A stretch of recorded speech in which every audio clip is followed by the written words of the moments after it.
Praise the Lord. அருமையான கர்த்தருடைய பிள்ளைகளே, தாவீது என்னுடைய வழிகளை பாதுகாத்து கொள்ளுங்க அப்படின்னு சொல்லி வேண்டுதல் செய்கிறார். ஒரு நாளும் உங்களுடைய வழியிலே உங்களை பாதுகாக்க வேண்டும் என்று சொல்லி நீங்கள் வேண்டுதல் செய்ய வேண்டுமா? ஏன்னா வழியில அநேக பிரச்சனைகள் இருக்கும், போராட்டங்கள் இருக்கும், நிந்தைகள் இருக்கும், கண்ணீர் இருக்கும், கண்ணிகள் இருக்கும், துரோகங்கள் இருக்கும், பகைகள் இருக்கும், பாடுகள் இருக்கும். இது எல்லாத்தையும் கடந்து வரணும்னா முதல்ல உங்களை ஒருத்தர் பாதுகாக்கணும். இதெல்லாம் கடந்து வரணும்னா ஒரு பாதுகாப்பு அவசியம். அந்த பாதுகாப்புக்காக தாவீது வேண்டுதல் பண்ணார். அவர் எப்படி வேண்டுதல் பண்ணினார்? ஒரு வசனத்தை பார்ப்போமா? வாசித்து பாருங்க. சங்கீதத்தின் புஸ்தகம் 25ஆம் அதிகாரம் 3வது வசனம். உம்மை நோக்கி காத்திருக்கிற ஒருவரும் வெட்கப்பட்டு போகாதபடி செய்யும்.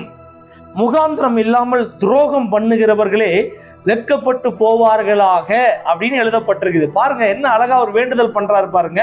ஆண்டவரே, உம்மை நோக்கி காத்திருக்கிறன்னா வெட்கப்பட்டு போகாதபடி செய்யுங்க. எதிலுமே வெட்கப்பட்டு போக கூடாது. எந்த மனுஷங்கிட்டையும் வெட்கப்பட்டு போக கூடாது. எந்த சொந்தக்காரங்கிட்டையும் நான் வெட்கப்பட்டு போயிடக்கூடாது. யாருக்கிட்டையும் நான் வெட்கப்பட்டு போக கூடாது. நான் வெட்கப்பட்டு போகாம இருக்கணும்னா நீங்க என்னுடைய வழியில வாங்கன்னு வேண்டுதல் பண்றாரு. என்னுடைய வழியை காத்து கொள்ளுங்கன்னு சொல்றாரு. என் வழியை பாதுகாத்து கொள்ளுங்கன்னு சொல்றாரு. முகாந்திரம் இல்லாமல், காரணம் இல்லாமல் துரோகம் பண்ணுகிறவனே வெட்கப்பட்டு போவானாக அப்படிங்கிறாரு. அதாவது நம்ம வெட்கப்பட்டு போகாம இருக்கணும்னா முதல்ல கர்த்தரை தேடணும், கர்த்தரிடத்துல சொல்லணும். அப்பா நான் போறேன், எனக்கு முன்பதாக நீங்க வாங்க. அதே தாவீது ஒரு வசனத்துல சொல்றாரு, ஆண்டவரே எப்பொழுதும் எனக்கு முன்பதாக உம்மை நிறுத்தி வைத்திருக்கிறேன். ஏன் நிறுத்தி வைத்திருக்கிறார் தெரியுமா? வெட்கப்பட்டு போகாம இருக்க நிறுத்தி வச்சிருக்கிறாரு. அவமானப்பட்டு போகாம நிறுத்தி வச்சிருக்கிறாரு. எந்த குழப்பமும் எனக்கு வரக்கூடாது நிறுத்தி வச்சிருக்கிறாரு. கண்ணீர் விடக்கூடாது நிறுத்தி வச்சிருக்காரு. எந்த பிரச்சனையும் என தேடி, எந்த துரோகமும் என தேடி, எந்த பகையும் என தேடி வந்து விடக்கூடாதுன்னு சொல்லி தாவீது எப்பொழுதும் கர்த்தரை அவருக்கு முன்பதாக நிறுத்தி வைத்திருந்தார்.